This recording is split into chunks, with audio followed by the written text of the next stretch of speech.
እሷ ከመጣች ጀምሮ ቤተሰቡ ቀላል የማይባል ኃላፊነት እንደተሸከመ ገልጻ በትውልድ ሀገሯ የስፖርት አልባሳት መሸጫ ብትከፍትም ተመልሳ መሄዷና ያንን ቤተሰብም ልጆቹ ከፍ እስኪሉ እንደምታገለግል ቃል ገብታ ነበር። እንግዲህ የሮዚ እድል በሯን ከዚህ ጀምሮ ክፍት አድርጋለች። ሀገሯ እንደገባች ቪዲዮ ቀድሞ በመሰራጨቱ ታላቅ የሆነ ፍቅር ከኬንያውያን ዘንድ ሙገሳም ዘንቦላታል። ኤክስፒዲሽን ሳፋሪስ የተባለ የኬንያ የጉዞ ድርጅት ወደ ቱሪስት መዳረሻ ማሳይ ማራ ሙሉ ወጪዋን ተሸፍኖ የምትዝናናበትን የጥቅል ስጦታ ከነቤተሰቧ አበርክቶላታል። አሰሪዋ ደግሞ ከሰሞኑ ባጋራችው ሌላ ተንቀሳቃሽ ምስል ወይም ቪዲዮ ላይ ደግሞ ሮዚ ወደኛ መመለሷን ብትተውና የተሻለ ህይወቷን በዚያ ብትቀጥል ጥሩ ነው፣ ታገለግለንና አብራም ብትኖር እንመርጣለን። ነገር ግን እሷም የራሷን ህይወት ገና ወጣትነቷ እንዳለ መጀመርና እኛ የነውንም ህይወት ማየት አለባት። ስለዚህም አንዳንድ ጊዜ ሮዚን ማጣታችን ቢመረንም ነገር ግን የግዱን መቀበልና እሷም የተሻለ ህይወት እንዲገጥማት መመኘት ደግሞ አለብን ብላለች። እኔ ሮዚን ብሆን የምመርጠው ያንኑ ነው። አንዳንድ እድሎችን እንደመጡልን መቀበል ይኖርብናል።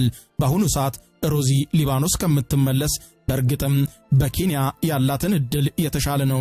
ሱቋን ከፍታለች፣ በዚያም ትዳሯን መስርታ መኖር ትችላለች አሉ። ሮዚ ወደ ሀገሯ ስትገባ እጅግ በርካታ ሰዎች በኤርፖርት ካደረጉላት አቀባበልም በተጨማሪ በኬንያ ከፍተኛ ደሞዝ ተከፋይ የሚያደርግ ልዩ የሥራ ዕድልም ተመቻችቶላታል።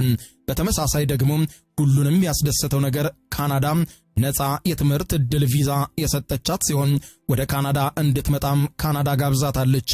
እንዲያውም በርካታ ተከታዮቿ ማማ ሮዚ ዴይኬር በሚል የህፃናት ሙያን በቅርቡ ካንቺ እንጠብቃለን የህፃናት ሙያ አቋቁሚና ልዩ ቢዝነስ አድርጊው አንቺ ለልጆች ነው የተፈጠርሽው ሲሉ ከኑሯ ከትዳሯ ጎን ለጎን የህፃናት ማቆያም እንድትከፍት መክሯታል። የኬንያ መንግስትም በምትፈልጊው ሁሉ ከጎንሽ አለን እያለ ሮዚ በቀጣይ በምታደርገው ጉዞ ሁሉ የኬንያ መንግስት ሊደግፋትም ቃል ገብቶላታል።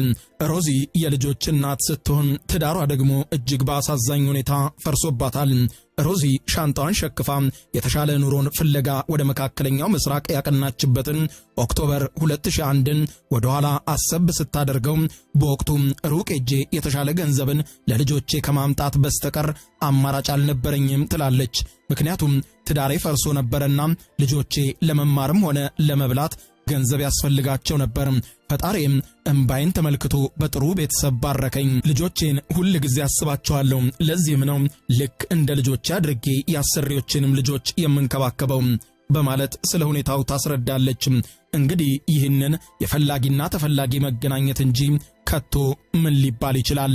ይሄውላችሁ እንግዲህ ይህ ታሪክ ከሌሎች ታሪኮች ነጥሮ የወጣና በመካከለኛው ምስራቅ ላይ ይኖራል ተብሎ በስፋት ከሚታሰበው የአሰሪና ሰራተኛ ግንኙነት በተቃራኒ የሆነ ከመካከለኛው ምስራቅ ሀገራትም በሬሳ ሳጥን የተመለሱ ስደተኞች እንዳሉ ሁሉ በዚያ እንግልትና ስቃይ እንዳለፉ ገልጸው ባዶ እጃቸውን ወደ ሀገራቸው እንደሚገቡ ለሚገልጹ ኬንያውያን እዚያው ደግሞ መቀመጫቸውን በኬንያ አድርገው አጋዥ በተለይም ሞግዚት የሚቀጥሩ ኬንያውያን ዘመኑ እንደተበላሸና ልጆቻቸውም በአግባቡ የሚይዝላቸው ደና ሞግዚት ማግኘት አለመቻላቸውን በሚገልጹበት በዚህ ጊዜ ሮዚ እንደዚህ በቋንቋ እንኳን ከማትመስላቸው ሰዎች ጋር በፍቅር ለመስራት መብቃቷ ታሪኳንም ለመጻፍ ችላለችና ኬንያውያኑም ምናለ እንደ ሮዚ አይነት ሞግዚት በሀገራችን ባገኘን ሲሉ መመኘታቸው አልቀረም።